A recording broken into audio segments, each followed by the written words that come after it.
বৃহত্তর ফরিদপুরে জন্মগ্রহণ করেছেন এমন কিছু ইসলামী ব্যক্তিত্ব, আলেম ওলামা এবং বক্তা যারা সমগ্র বাংলাদেশে আলোড়ন সৃষ্টি করেছেন, একই সাথে অন্য অন্য জেলা থেকে সম্পূর্ণ বিরল। সেই দিক থেকে আমাদের আজকের এপিসোডে আমরা বেশ কিছু আলেম ওলামার কথা উল্লেখ করতে যাচ্ছি। সেই হিসেবে সর্বপ্রথম যাকে নিয়ে কথা বলবো তিনি হচ্ছেন আল্লামা শাহ ফরিদ রহমতুল্লাহ আলাইহি, যার নামকরণেই ফরিদপুর নামকরণ হয়েছে।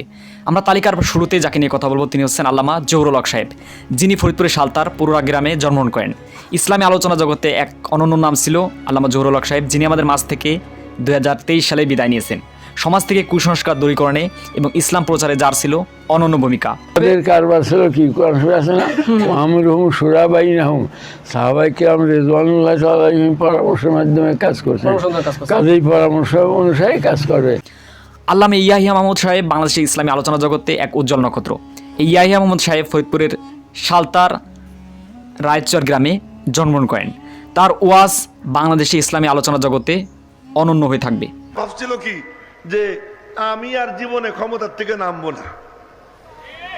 এই কাণ্ড কারবার আজকের না, ওই জামানার থেকেই চলতেছে, ওই জামানার থেকে চলতেছে। কণ্ঠ রোধ করতে চায়, আরে তুই কেমনে কণ্ঠ রোধ করবি? ইয়ে নূরে খুদা হাইয়ে কবি বুঝ না সকেগা।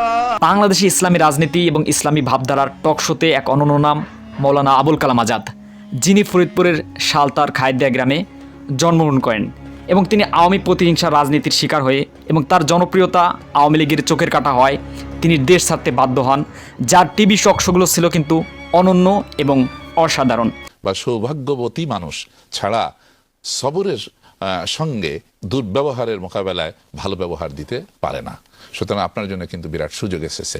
আপনি যে সবর করবেন, সবর তো যেখানে সহ্য করা যায় না তার মোকাবেলাই সবর করা। শেখ আবুল কালাম আজাদ, অসংখ্য ধন্যবাদ। তেমনি বাংলাদেশ জামাত ইসলামের আরেকজন অন্যতম আলেম হচ্ছেন আলী আহসান মুজাহিদ, যিনিও এই ফরিদপুরের কৃতি সন্তান। তিনিও আওয়ামী লীগের প্রতিহিংসা রাজনীতির শিকার হয়ে ফাঁসির মাধ্যমে দুনিয়া থেকে বিদায় নেন। এই মসজিদের মেম্বার থেকে, এই ইমাম সাহেবদের পক্ষ থেকে, উলামায়ে কিরাম, মুরিদ ধর্মের পীরদের পক্ষ থেকে, ইসলামী সংগঠন ইসলামী আল্লামা আকরাম আলী সাহেব এবং আশরাফ আলী সাহেব ফরিদপুরের সালতার ভাইদিয়া গ্রামের অনন্য কিংবদন্তি হিসেবে আলোচিত হয়ে আসছে, যারা এদেশের ইসলাম প্রচারের ক্ষেত্রে কিংবদন্তি একটি পরিবার। ফরিদপুরের ইসলাম আলোচনা জগতে আরও একজন উজ্জ্বল দৃষ্টান্ত হচ্ছেন মুফতি মাকসুদুল হক সাহেব, যিনি ফরিদপুরের বোয়ালমারী কৃতি সন্তান। গড়ডাঙ্গার এই প্রসিদ্ধ মুহাদ্দিস কিন্তু বাংলাদেশের ইসলামী আলোচনা জগতে এক উজ্জ্বল নক্ষত্র। কথা বলেন ঠিক না? ঠিক না? এই দুনিয়ার সমস্ত সম্পদের মালিকানা যদি আল্লাহ আপনাকে দিয়ে দেয়, ওই সম্পদও একদিন রেখে দুনিয়ার থেকে বিদায় হতে হবে। দুনিয়ার থেকে সম্পদ নিয়ে যাওয়ার কোনো বর্তমানে সোশ্যাল মিডিয়া, বিশেষ করে ফেসবুক, ইউটিউব থেকে শুরু করে বিনোদনের তথা ইসলামী ভাবধারার কন্টেন্ট ক্রিয়েশনে এক অনন্য নাম আল্লামা মহিউদ্দিন হাসান খান সাহেব, যার ইসলামী ভাবধারার উপস্থাপনা কিন্তু আমাদের সত্যি বিমোহিত করে এবং ইসলাম প্রচারের ক্ষেত্রে সেটা অনন্য ভূমিকা পালন করছে। ঠিক আছে না? কি বলেন আপনি? আমি আর কি করবো, আপনিও তো গেছেন ছিল ওই দিক, আমি আর কি করবো? আপনার 3 বেলা লজিং খাই, আপনিও যদি আমার বিপক্ষে তাই বাদ দিয়ে দেন।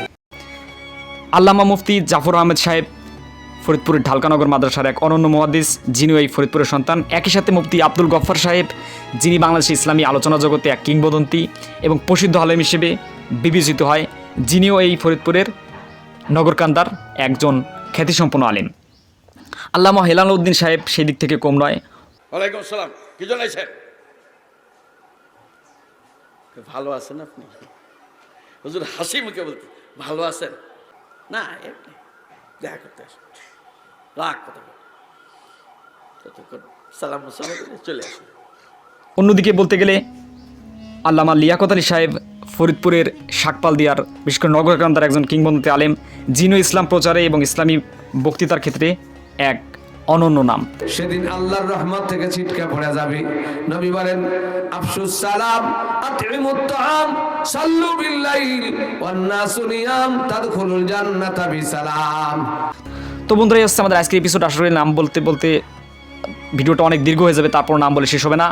আর শেষ কথা হচ্ছে আল্লামা শামসুল হক ফরিদপুরি রহমতুল্লাহ আলাইহি, যদিও গোপালগঞ্জের মানুষ, তারপর তাকে ফরিদপুরি শামসুল হক নামে খ্যাতিসম্পন্ন করা হয়ে থাকে। মৌলানা আবুল কালাম আজাদ সহ যারা দেশের বাইরে আছেন আলেম ওলামা, এমনকি দেশের ভিতরে কারাগারে বন্দী আছেন, তাদের অবিলম্বে মুক্তির দাবি করছি।